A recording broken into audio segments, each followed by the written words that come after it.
Kami po maninindigan kaming tatlo na hiwalay na po talaga si Daniel Padilla at si Catherine Bernardo. Umami na po si Carla Estrada sa isa niyang kaibigan na wala na, tapos na. Ang tanong na lang natin ngayon, kailan ito naganap? Oo. Kasi yun ang unang sasabihin. Ano, kailan yan? Di ba? At saka paano nangyari? Oo. Hindi po namin i-coach si Carla Estrada dahil hindi namin siya nakausap ng personal. Ang amin pong mga sasabihin ay mga posibilidad na pipiliin na lang po natin kung alin sa mga sasabihin namin dahilan at katwiran kung bakit nagkahiwalay ang mahigit na isang dekada ng magkarelasyon na Catherine at Daniel. Una, ikaw muna yung tungkol doon sa bank book. Kasi ito, nung una kasi, mayroon talagang umuugong na mga chismis na kaya daw, sinabihan daw ni Mami Men, si Catherine Bernardo na pagsabihan mo daw yung boyfriend mo na para magsubi-subi na siya ng sarili niya. Tama lang naman. Kasi mahirap yon kasi ilang taon tayo hindi na nagkatrabaho, walang trabaho kasi nagka-pandemic. Tapos sinasabi pa nga daw ni Mami Min kasi tignan mo naman, yung pamilya ni Carla Estrada, nandun lahat Sa kanila. at si Daniel lang ang nagtatrabaho sa kanila. At saka yung mga driver. Yung mga driver at saka yung mga galing ng mga probinsya pupunta doon. Kaya sabi daw ni Mami Min, mga chismis nga na kinasakap, sabi mo, pagsabihan mo yung boyfriend mo na kunin niya yung bank book sa nanay niya.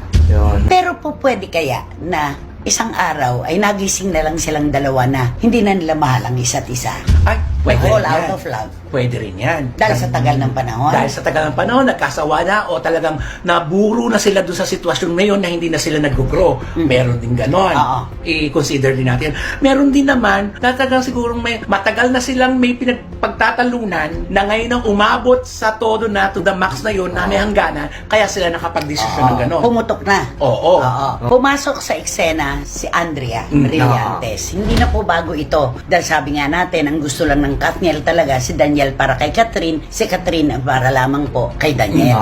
Pumasok ngayon si Blight. Kawawa yung Blight, di ba? Na hindi naman natin alam ang kwento kung talagang nagkaroon sila ng mabilisan na pagkakamabutihan ng kalooban ni Daniel. Di ba? Kasi wala namang umaamin eh. Walang resibo.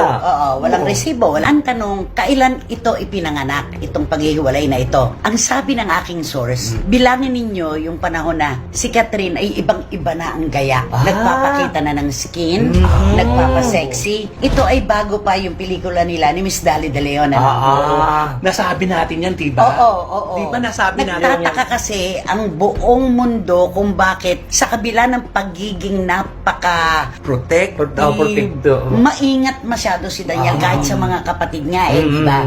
Napaka-protective niya kay Catherine, pero nagtataka tayo, nagtutupis, naka-one piece, tapos litaw ang dibdib, di ba? Parang ganon. So, kung bibilangin natin yon, noon pala ay tapos na. Ay, ganon. So, matagal na itong naitago. Buwan na ang bibilangin natin. Di ba? Siguro talaga lamang na hindi magsasalita si Daniel kasi parang ungentlemanly for a man na magsabing tapos na ang relasyon. Siguro po pwedeng sabihin natin na mas maganda kung sa babae manggagaling.